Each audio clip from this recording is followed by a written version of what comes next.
On today's episode of the Locked On NBA Draft with No Ceilings podcast, Maxwell Baumbach and I are continuing the first edition of the No Ceilings Mock Draft Week by making picks 7 through 12 for the Utah Jazz, Charlotte Hornets, and more. You are Locked On NBA Draft with No Ceilings, your daily podcast on the future stars of the NBA, part of the Locked On Podcast Network, your team every day. Thank you for making the Locked On NBA Draft with No Ceilings podcast your first listen of the day. We're part of the Locked On Podcast Network, now the #1 sports podcasting network. Today's episode is brought to you by Game Time. Download the Game Time app, create an account, and use code LOCKEDONNBA for $20 off your first purchase. I'm your host, Nathan Grubel, No Ceilings contributor, basketball scout, and consultant over the last 15 years. And joining me, as he does every week, is my co-host, creator of the No Stone Unturned series for No Ceilings, is Maxwell Baumbach. Maxwell, how are we doing tonight? I'm so excited. I love that we are back in the saddle. We've got a week of college basketball under our belt. We're doing a mock draft on the No Ceilings feed here for Locked On. It really feels like home at this point in the basketball calendar. I'm so glad to be here. It is mock draft palooza. If you haven't already seen the official No Ceilings Substack mock, you can go check that out. We published that last week, NoCeilingsNBA.com. And obviously on today's episode, Maxwell and I are continuing the mock draft we're doing for our Locked On NBA Draft with No Ceilings family. We're going to be making picks 7 through 12 of that mock draft. Tyler Rucker and Tyler Metcalf already kicked us off with their episode of the mock doing the top 6 picks. Corey Tulba and Albert Gim are going to follow us in order, making the next set of six picks. And then both Tylers, as well as Corey and Albert, are going to finish it off later in the week. So make sure you're staying tuned to the podcast feed for all of those episodes. You can even go back and listen to Corey Tulba and Albert Gim. They just released an episode outlining the game of UCLA's Donovan Dent and why he's the best, one of the best floor generals in the 2026 NBA class. All of these episodes are available wherever you get your podcast. But Maxwell, we have an important job tonight. We have some very interesting picks to make in this first edition of our 2026 NBA mock draft. We're going ahead and starting off with picks 7 and 8. I made the selection for the Utah Jazz at pick 7. Maxwell jumped in and made the selection for the Charlotte Hornets at pick number 8. So we're going to go ahead and reveal our picks to the audience. I'm going to kick us off with the 7th overall pick in our first mock draft exercise here in the Locked On NBA Draft with No Ceilings podcast. The Utah Jazz select Koa Peat, forward out of Arizona, 6'8", 235 pounds. He's played 2 games for Arizona so far, 24 points per game, 5 rebounds, 4 assists, 68% from the field, 20 free throw attempts already, Maxwell, over 2 games, 70% from the line, 2 stocks, and a 14 BPM rating at this point of the season. When I look at Koa Peat, I was already high on him coming into the season. He had that dominant performance out of the gate against Florida where he completely took it to that front court. And when I say took it to him, he was dominant against the front line that we're going to hear a lot of those names in the NBA and potentially be in contention. You and I are big fans of Thomas Hauk. On that side, we talked about him already on this podcast feed. Alex Condon, Ruben Chinyulu, Micah Hanglington. These are all guys who are going to be in the mix for NBA slots. And Koa Peat just completely took it to every single one of them. He's a physical force on the interior, face-up finisher, can do some dirty work out of the post.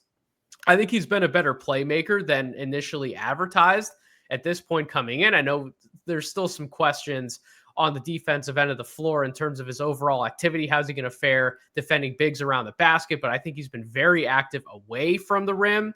I think he's certainly he's had his eye on the ball in terms of making defensive plays. And then just the combination of ball handling and power with Pete. He's an aggressive driver. He's going to consistently attack defenses, but I also trust him to make the right play. And I know we were concerned, Maxwell, coming in at this point about the bully ball aspect of his game. And sometimes that works for prospects. Sometimes that doesn't. I think he's actually been a very sharp decision maker. I think he's found points where he can attack the defense, get into some of those mid-range pull-ups. We saw that in the Florida game.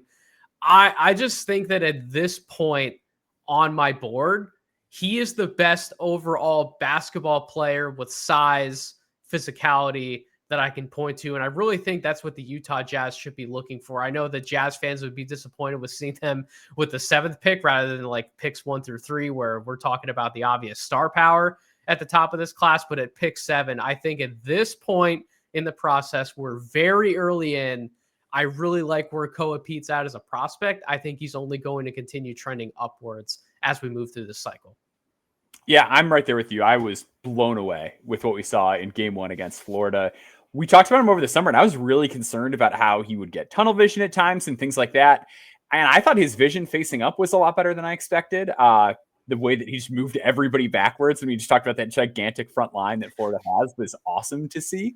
And I also thought he moved really well defensively. There was a play where he navigated a ball screen, which for guys like 6'8" and above, the way he just like moved his hips around it, I was really impressed by him as a whole. I think there's a lot of versatility there. Obviously, there's still questions about like what's the shot going to look like and things like that. But some guys have the traits that are worth patience, and I think he's one of them.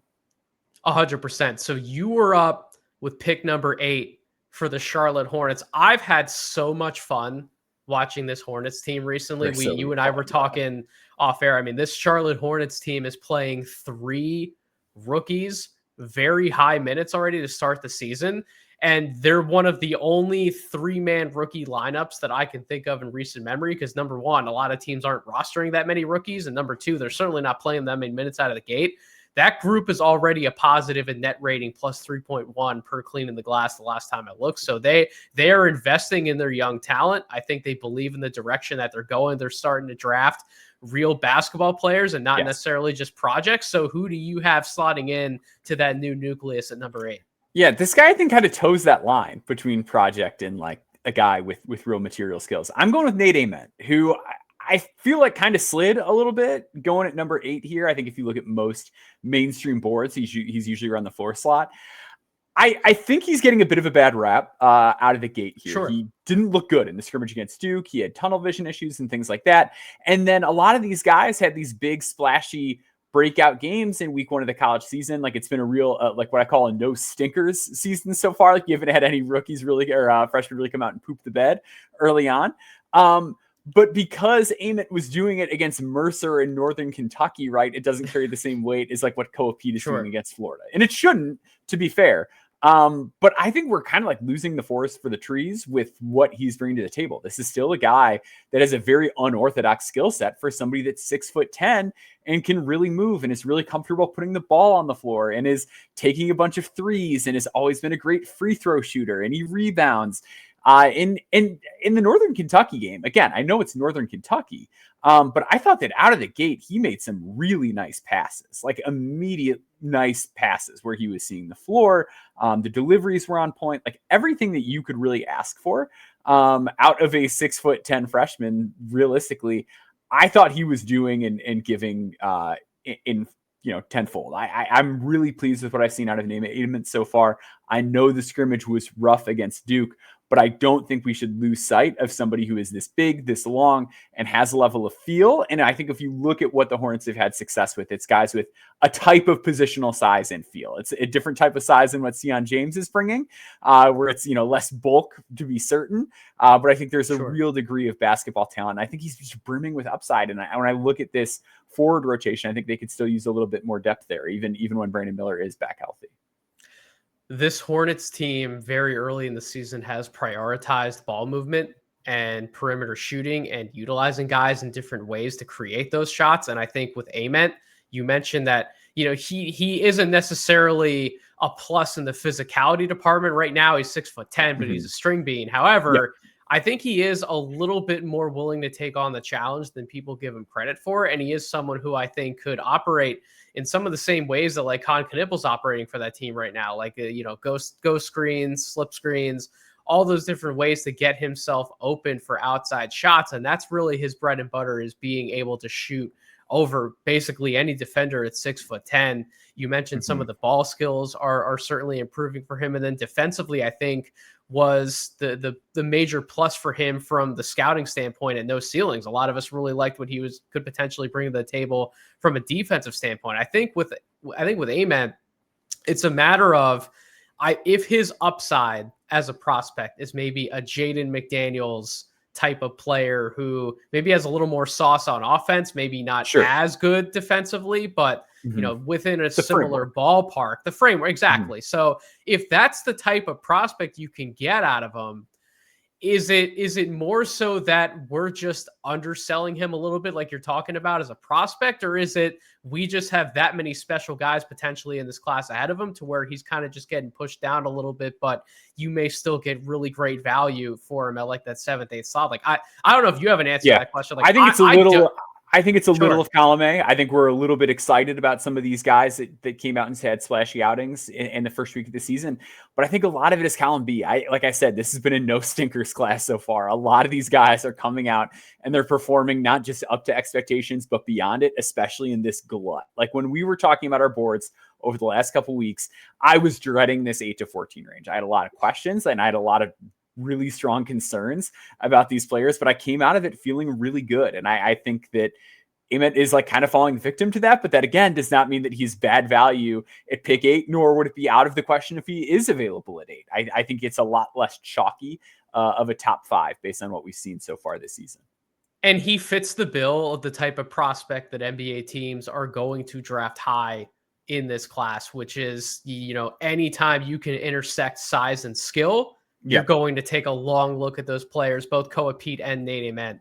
And I want to throw out real quick too the toughness with Ament. I know level of competition, et cetera. He's taken 17 free throws through 2 games. Yeah, he's willing to mix it up. The line. Like I know the frame is a little bit concerning, but it's one of the reasons that I still bought on Modest Bizelis when a lot of people started to fade, was like just that degree of toughness. And you saw it on the glass and how he could get to the line and his willingness to play through contact, even if he wasn't the best at it or to handle it was a little high, and that could lead to other issues at times. Like I get it. I think ultimately just the size, toughness, and skill package is something I'm more than content to swing on at 8.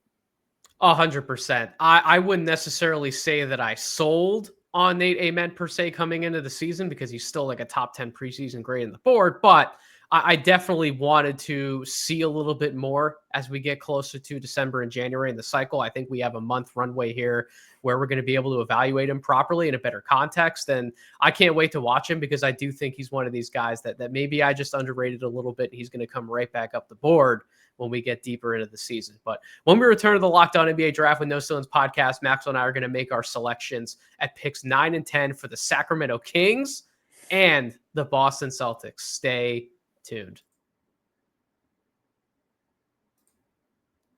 The NBA is back, and there's no better place to get in on the action than FanDuel, the official sports betting partner of the NBA. Even if you miss the start of the game or want to ride the hot hand, FanDuel has live bets on anything from who will score next to fourth quarter comebacks. And plus, you can even combine your live bets into a same-game parlay for a shot at a bigger payout. It keeps every game exciting, especially when your team is making that late-game push. Right now, FanDuel is giving new customers $300 in bonus bets when your first $5 bet wins. So head over to FanDuel.com to sign up and play your game with FanDuel, the official sports betting partner of the NBA.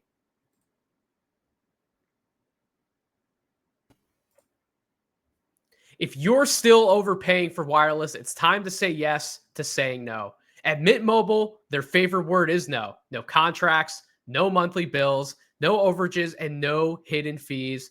Yes, I said yes to making the switch and getting premium wireless for just $15 a month, because Mint makes it simple. All their plans come with high-speed data and unlimited talk and text delivered on the nation's largest 5G network. You can even bring your own phone and keep your same number and contacts. I personally love that you're getting the same quality service you had before, but for a fraction of the price. Can't stress that enough. Ready to say yes to saying no? Make the switch at mintmobile.com/lockedonnba. That's mintmobile.com/lockedonnba. Upfront payment of $45 required, equivalent to $15 a month. Limited time new customer offer for first 3 months only. Speeds may slow above 35 gigabytes on unlimited plan. Taxes and fees extra. See Mint Mobile for details.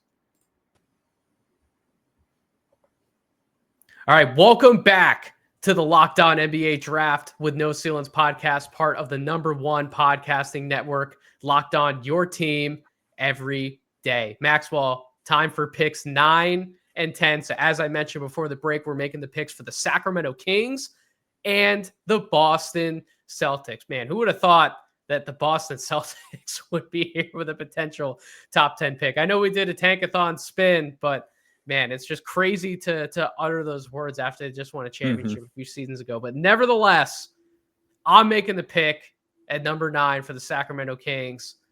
Here we go, Maxwell. You ready for the spice? Let's hear it. I'm ready for it to get spicy. And I think I know exactly how spicy it's going to get as well. I already brought the heat. Everyone on this podcast network knows that I have Christian Anderson incredibly high on my draft board to start the season. And I'm making the pick for him here. Number 9, Sacramento Kings get Christian Anderson, guard out of Texas Tech, 6'3", has had an unbelievable start to the season. In 2 games, 26 points a game, 9 assists, 4.5 rebounds, 48% from the field, 54.5 from 3, and 84 from the line, getting to the line a ton. Only 1.5 turnovers per game. He's creating 3.5 steals per game with a 17.3 box plus minus rating through these 2 games. Christian has done everything for that Texas Tech team. In their first game, he was without both JT Toppin and Lawan Watts, 2 of the anchors of this team. I know he's had a nice sidekick coming in and transferred Donovan Atwell, 6'5" senior guard, who's really provided a lot of outside shooting, rhythm shooting for them. But Christian has been that heliocentric style of creator for them in the pick and roll. He's made every single read you could possibly make in the book out of pick and roll. He's made all of the nice skip passes. He's hit guys in the roll. He's been able to pass back out to the opposite wing for an open 3-point shot. And his aggression, Maxwell, driving to the basket, caught me a little bit by surprise. I know he's not rating out the best from there just in terms of raw at-rim field goal percentage, but I love a lot of the angles he's taken. He's been physical on drives. He's created contact, gotten to the line. We already know about his pull-up shooting ability in the mid-range. He's gotten some really nice looks created for himself, in the paint on those short jump shots. He's a 3-point shooter on the ball. You can utilize him off the ball, off movement, catch and shoot game. Just Christian's overall versatility had already sang in spades last year at Texas Tech as a freshman, but as a sophomore coming in where they were going to put this team in his hands, he's done everything for the first few games that I thought he could coming into the season. And if he keeps up production, maybe not quite at this level, but close to this level throughout the season, especially through the rigorous gauntlet that is the Big 12, I really can't imagine many guards, if any, going ahead of him at this point in the draft. I know a lot of different scouts have questions. I think Christian came in the 60s in ESPN's latest big board. I was all in at the end of last year. I'm all in right now. And I think the Sacramento Kings could just use another steady hand at point guard. And if we're looking that way on the board, I'm going to take Christian, and I'm not going to have any reservations about it. Yeah, I'm still a little bit skeptical, but I do think he deserves his flowers for how well he's played out of the gate, right? And I think the context has been interesting. Obviously, like, this is closer to an Ament situation than, a Cam Boozer situation where he's not played the best competition yet. But like you mentioned, they were shorthanded in those games. And I think what we've seen has been interesting. Obviously, we saw over the summer that he's comfortable taking on a larger usage role. So, I don't think it's a surprise that all of a sudden the usage is way up and he's still, being efficient and getting a ton of assists without turning the ball over hardly at all. But the driving point that you mentioned, I think, is particularly interesting. The 2 things that I'm really interested to see as the year progresses is through these 2 games, he has a .613 free throw rate, which is astronomically high. It means he's getting to the line a lot. Yep. If he can be a guy who shoots like that and draws that many fouls inside the arc, I think that bodes really well for him. Also getting a ton of steals, 5.2 steal rate through 2 games. Obviously a very large number, like outlier high number. I doubt that will sustain itself, but it was 2.3 last year, which is like a little bit below average for a guard. If he is a guy who can pick his spots as a defender, I think that will go a long way in making teams feel more secure about his defensive production. But yeah, I don't think you can really complain at all about anything we've seen on the tape with him thus far. I think it's just a matter of personally just kind of waiting to see it against better competition. 100%. So at pick number 10 for the Boston Celtics, Maxwell, a lot of different ways you could go with this pick. There's still some upside options on the board. There's some experienced guys on the board. Where are you going at pick number 10? Yeah, I'm gonna get a little bit risky with it. I'm gonna take Jayden Quaintance out of Kentucky, a 6'9" big man with a 7'5" wingspan, who we have not gotten to see play yet this year. He's coming off a serious leg injury, so because of that, we've not seen him take the floor. The concerns here are very valid and very straightforward. This is a guy who is a little bit short for a center, and he does not have good touch. He shot 18.8% on low volume from three. He was a sub 50% free throw shooter as a freshman at Arizona State. But again, this is a kid that should have been in high school last year based on his age. He was one of the youngest freshmen in the country who was not even draft eligible, which is why he's going back to school. And I also think it's worth noting that Arizona State team was terrible. Like, you really could not have put him in much worse of a context. One of the guys on the team is under investigation for gambling. So it's not even that, like his teammates weren't helping him. One of them might have actually been, subrating the team on purpose, potentially. Sure. But he was awesome on the glass. He was a big time rebounder, and he's unbelievable on defense. He covers so much ground. He's an excellent rim protector, had a 2.2 steal rate and 9.8 block rate, which you just don't see very often as a freshman. He's super bouncy. He can finish above the rim. But I think what makes him so particularly interesting is his passing. He had a 10.6 assist rate, but I really like how he passed the ball. And I'm just wondering, with like another year of maturation, if he's a guy who can really sling it and really put it on the deck, which is something we've talked about so much with big men in this era. Even in the double big lineups, you've got to be able to put the ball on the floor. And if he is this multifaceted, versatile defender who can run up and down the floor, play up tempo, play in one of these pressing schemes that we're seeing more often, helping teams break those presses with those ball skills and his passing, I think there's a lot of value at play here. And I think for a team like Boston, they like these really athletic guys, like we saw with Hugo Gonzalez, like we're seeing with the emergence of Josh Minot this season. I think he gives them a little bit something different in their front court rotation, which is like, that's kind of where the problems are right now. Neemias Queta's having a really nice season, but he's a bit more lumbering. I think this gives them just a different look and a new high upside player to add to their fold. Problems is putting it lightly. Maxwell, to be entirely honest. Like you and I, like we're fans of Neemias Queta. For a lot of people who don't know, he's a former Utah State big man, has been around, bounced around a few different situations in the NBA for the last few years. He's in Boston's system, was there last year. He's there this year. When he is not on the floor for the Celtics, I don't have the specific net rating numbers in front of me. I should have pulled them because I had a feeling you were going to go front court target for the Celtics. When Neemias Queta is not on the floor, the Celtics are getting blasted, full stop. They do not have another answer behind him in the center rotation right now. So I think if the Celtics do get a pick within this range, maybe a little higher, maybe a little lower, I do think it would be smart of them to try and target that position if there is a prospect on the board where they feel like they're getting that type of value. And if Quaintance is still there in the situation at number 10, I think he'd be a great get for them because of the defensive versatility that you talked about that he provides. He's someone who can move the ball. Boston loves guys who as many guys on the floor as possible who can move the basketball, keep things going, spray the ball back out to all of their awesome shooters. He is the exact type of target that I could completely see the Boston Celtics going with. And it would not shock me, Maxwell, if we're doing like 2, 3, 4 mocks from now and we're still talking about him in that exact same spot. I think that was a smart suggestion by you. When we come back to the Locked On NBA Draft with No Ceilings podcast, we're going to wrap up by making 2 picks back-to-back at 11 and 12 for the Memphis Grizzlies. Stay tuned. Basketball season is officially here, and nothing beats being in the arena for those opening games. But let's be real, getting tickets can be a total headache between waiting in queues, surprise fees, prices that jump right before checkout. It's easy to get frustrated when all you want to do is cheer on your team. That's where Game Time comes in.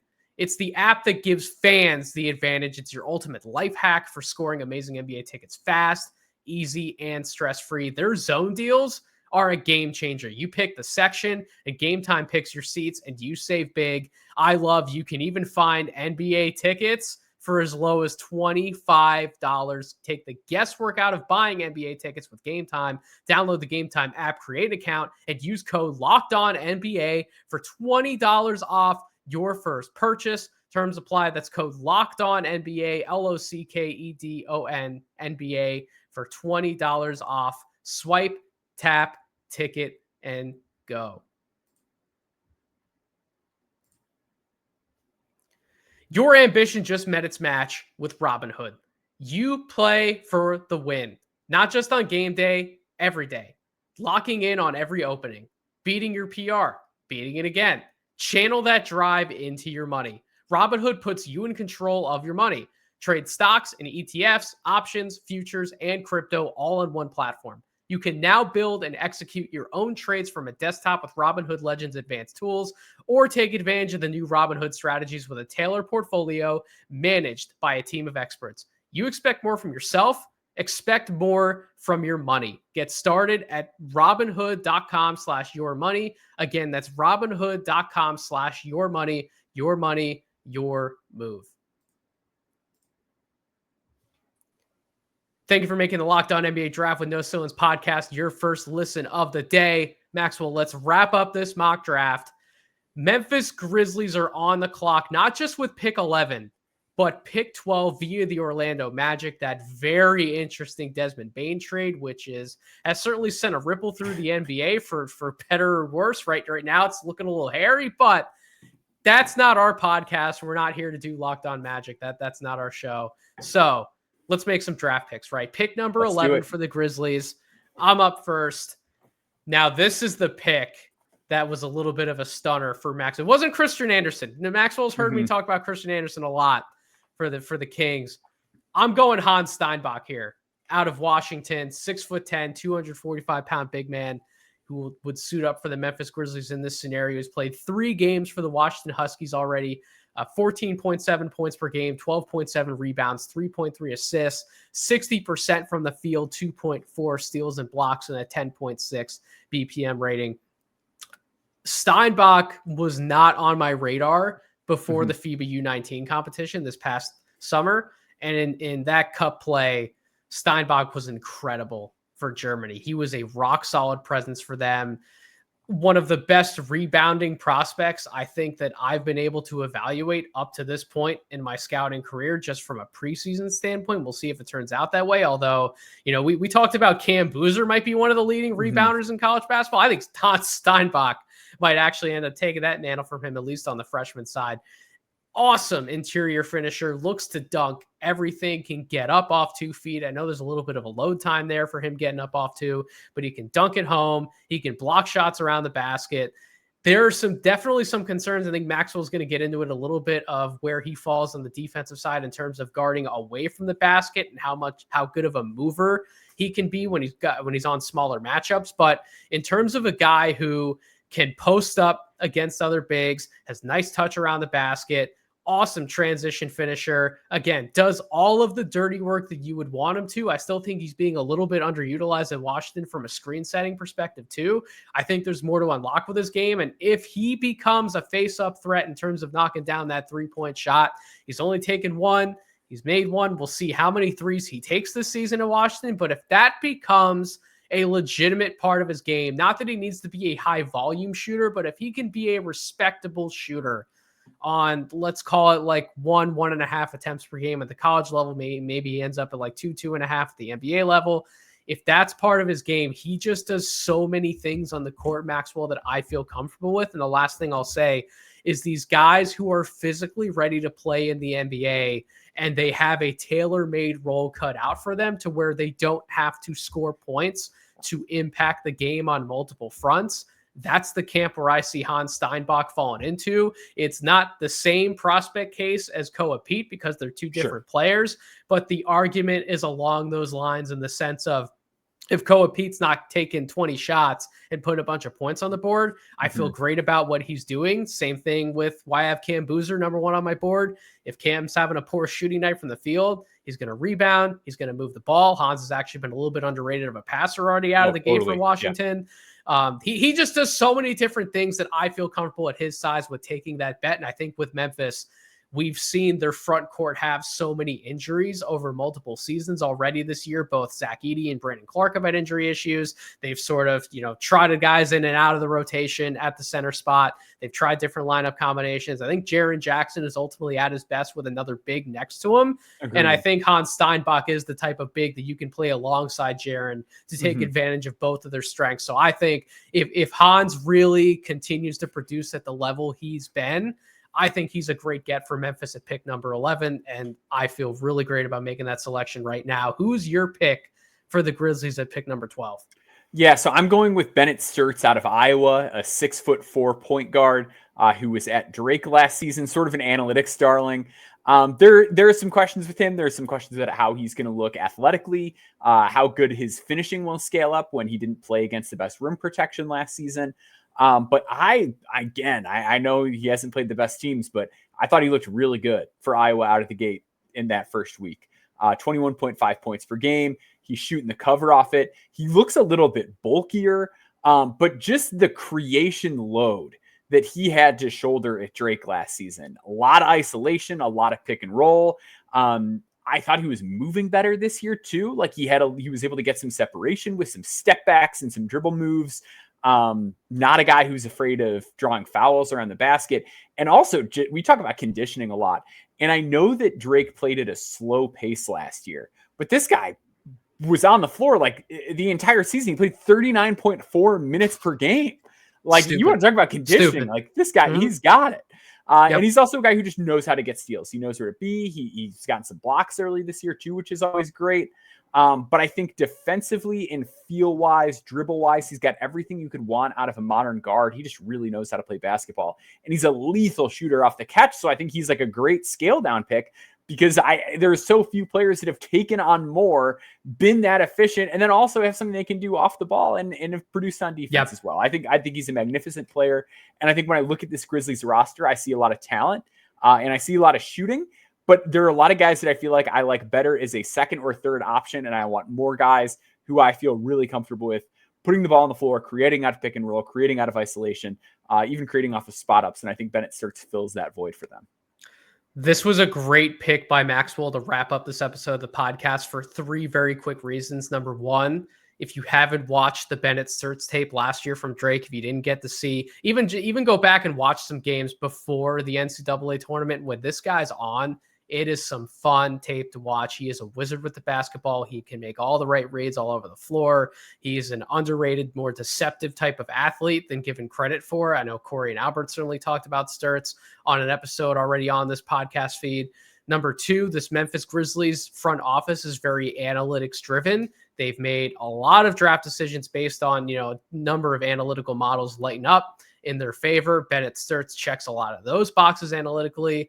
And number 3 with Bennett Stirtz, it is not out of the realm of possibility that he is the best point guard prospect in this draft class, full stop. And we end up hearing Stirtz called on draft night ahead of this. I've taken a pretty firm stance on Christian Anderson being that guy. There's a lot of people in those ceilings who have Michael Brown as that number 1 point guard. And there's some people who also really like Bennett Stirtz. And I think all 3 of those guys, along with one other guy who we didn't hear about in this podcast episode, LeBaron Philon, I think all 4 of those guards are firmly in the mix as the top point guard in the 2026 NBA draft class. We'll see how it shakes out. But right now, Bennett Stirtz at number 12 could be incredible value down the road. So I think that was a great pick by Maxwell to close out this episode. But that's going to do it for us. Thank you for making Locked On your first listen every day. For your second listen, go listen to Locked On Fantasy Basketball. Josh Lloyd hosts the number 1 fantasy basketball podcast, giving you daily tips and helping you win your league, all while making you a smarter NBA fan. Find Locked On Fantasy Basketball on YouTube or wherever you listen to podcasts. Part of the Locked On Podcast Network, your team every day. As always, thank you all for listening to the show. I hope you all have a wonderful rest of your week.